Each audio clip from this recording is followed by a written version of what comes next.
Ghostrunner is a fast-paced, first-person action platformer that has some speedrunning elements to it. If you're looking for another cyberpunk-themed RPG, this isn't it. In Ghostrunner, you'll play as Jack, a cyborg ninja who has his arm ripped off, and then gets chucked out of a building by a mechanical octopus lady. When launched in 2020, it only had a replayable campaign mode, where you could start from the beginning or select individual levels to play. Since its launch, there have been several free updates offering changes to its difficulty. They added a post-campaign hardcore mode with more obstacles and enemies, as well as an easier assist mode that can be played right from the start.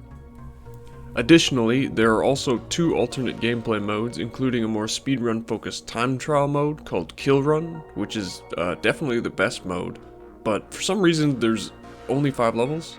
It's kind of a tease. There's now also a combat-focused wave mode, where you more obviously fight waves of enemies. Finally, there's an additional DLC, Project Hell, where you'll play as one of the antagonists who's got some different movement mechanics, abilities, and new levels.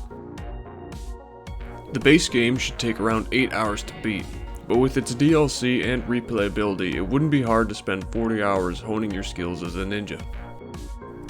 Though it's a platformer with some puzzles, Ghostrunner's strengths are in its dystopian cyberpunk visuals and fast-paced one-shot kill combat.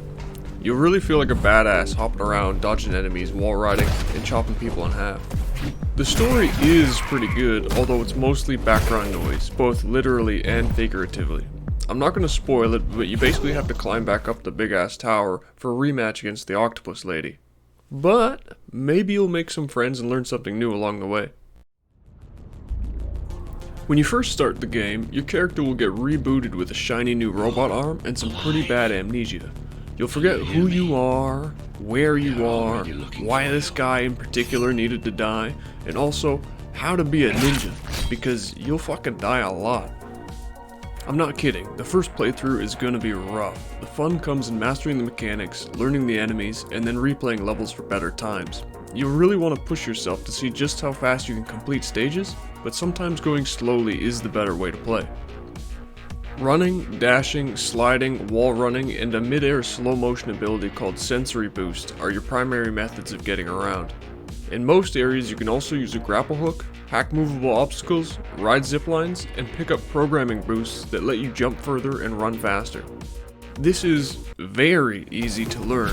The tricky part is doing all this while dodging dozens of enemy attacks and environmental obstacles, while getting close enough to cut that guy shooting at you in half. To help you, you will also unlock new special combat abilities. There's also the option to augment your combat and movement abilities with Tetris-like pieces at the expense of focus regeneration. Focus is used to activate your combat specials, so the trade-off is more powerful abilities and faster bursts of movement, but you get to use them less often. These specials are honestly mostly useless, but with practice can help you clear levels extremely fast by eliminating 1 or 2 tricky obstacles you may be struggling with. Though the action is the main focus, when you slow down and look around, you can appreciate how atmospheric everything is. Most of Ghostrunner takes place in Dharma Tower, where you'll go through narrow hallways, huge chasms, slums, factories, foundries, energy plants, and science labs. There's plenty of metal and glass covered surfaces, exposed pipes, with tons of neon and other mysterious gaseous lighting. As cool as the level designs are, there are some very strange things that stick out. Most billboards will display vague body enhancing products or propaganda to the dwindling population.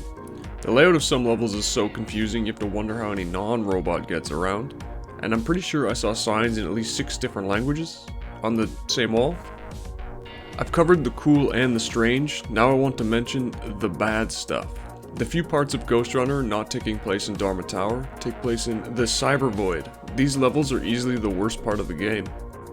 To get there, you plug yourself into a big ATM where you'll have to solve some puzzles to unlock one of your special abilities.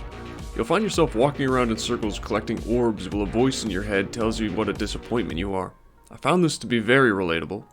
Also, for a speedrunning game, this spinning level is bullshit, all caps. There are a few other levels that just aren't very fun. Fucking Tom. This train level probably could have been a little bit better designed.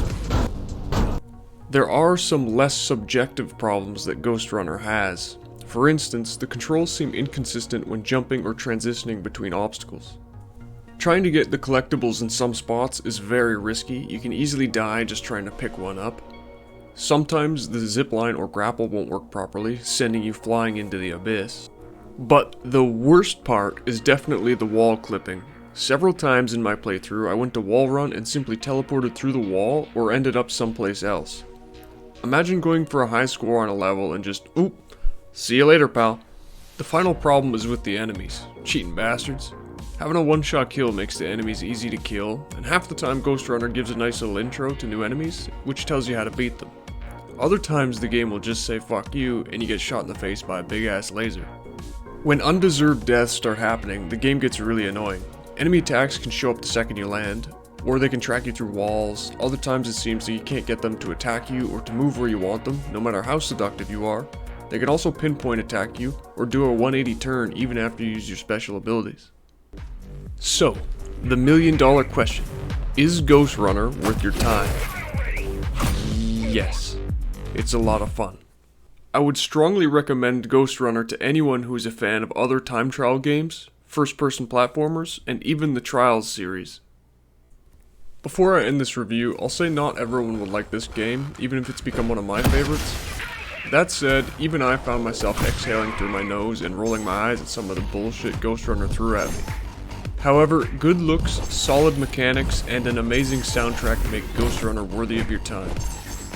Because people like numbers, even if they're mostly arbitrary, I would give Ghostrunner a 6 out of 10. It would be higher, but I need more kill run levels. Anyway, that's all from me. I'd love to hear some feedback from you in the comments. Thanks for watching.